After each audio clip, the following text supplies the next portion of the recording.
With every TV show, you can always come up with theories, but with Game of Thrones, we have some sort of advantage, being able to go back to the books which have been written for years and years now. I'm Michael Potts from Whatculture.com, and I'm going to look at some of the more obscure theories that you may not have heard about. So at number 8, we've got the possibility that Petyr Baelish might actually be little Robin Arryn's dad. So Lysa's always had a thing for Petyr Baelish, and she was even pregnant with his child at one point. She was forced to abort the child, but there are some people who believe she didn't actually go through with it. If that's the case, could Robin Arryn actually be Baelish's son? Baelish is travelling from north to east to south to west. He's getting the whole kingdom tied up, and nobody really has a clue what his endgame is. Could that have some sort of importance with Robin Arryn? At number 7, we've got the possibility that Varys is actually a faceless man. A lot of the main characters in the books have point of view chapters. Varys hasn't got any of those at the minute, and that could suggest that he's got something to hide.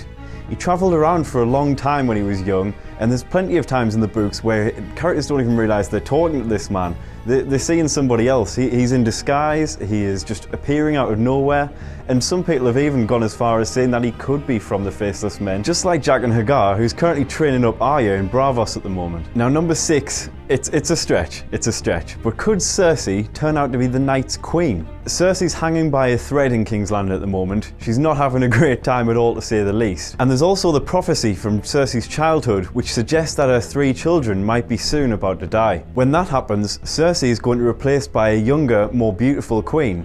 But some fans actually believe that she could be replaced by none other than a White Walker version of herself. George Martin has previously said that the White Walkers aren't necessarily dead, just a different type of alive, if that makes any sort of sense. Could the White Walkers make their march down to the south, and could they make somebody as evil as Cersei their queen? Number 5, Sansa Stoneheart? Book readers were disappointed to see that Lady Stoneheart wasn't included in season 4 of Game of Thrones. Catelyn Stark comes back from the dead. Fans were shocked when such a major event didn't actually take place on the screen. But then again, Thrones has got a great habit of putting their roles together and just generally condensing a huge cast down into a few people. Could Sansa eventually, if she dies, could she come back as Lady Stoneheart? Number 4 is a theory that is probably a little bit in the past, but there is a suggestion that Tywin Lannister knew of the plot to kill Joffrey.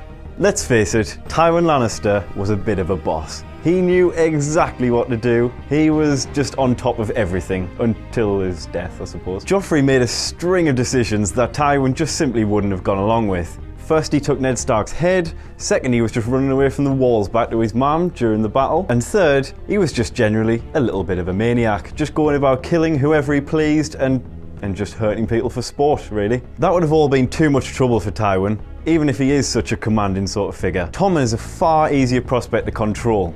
Could Tywin have actually had a hand in his grandson's death? Number 3, it's a more famous theory, but Tyrion Targaryen?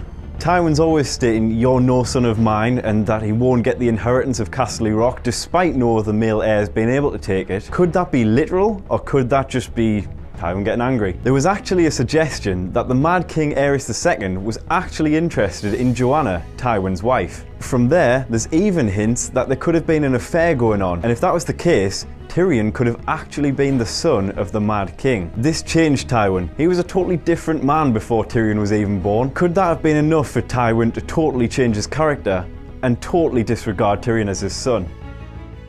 Does Jon Snow have a twin? We still don't really know if Jon's alive, but he's gonna come back, isn't he? We've all heard the R plus L equals J theory. Rhaegar plus Lyanna equals Jon. Bit of Stark, bit of Targaryen. That's gonna end well. There's a bit more to the theory though. People have added that could Ramsay Bolton of all people, be Jon's twin brother. There's a suggestion that if Lyanna gave birth to twins, Ned could have taken both boys and given one to Roose Bolton to raise as his own. If that's the case, you've got the honourable Stark blood going through Jon's veins and the total lust for power going through Ramsay's veins. There's also a thought that Mira Reed could even be a twin of Jon Snow. You'll recognise her from the adventures with Bran above the wall. She's the daughter of Howland Reed, the only other man living who knows what went down at the Tower of Joy, where R+L=J came from. Could there be something in that at all? Number 1, we're going a little bit Doctor Who now, little bit time travel. Is Quaithe a time-travelling Daenerys sent back from the future? In case you can't remember who she is, she's the red-masked lady that Daenerys meets in Qarth back in Season 2. She has some pretty interesting prophecies going on, saying that if you want to go north, you've got to go south, to go west, you must go east, and most interestingly, if you want to go forward, you have to go back.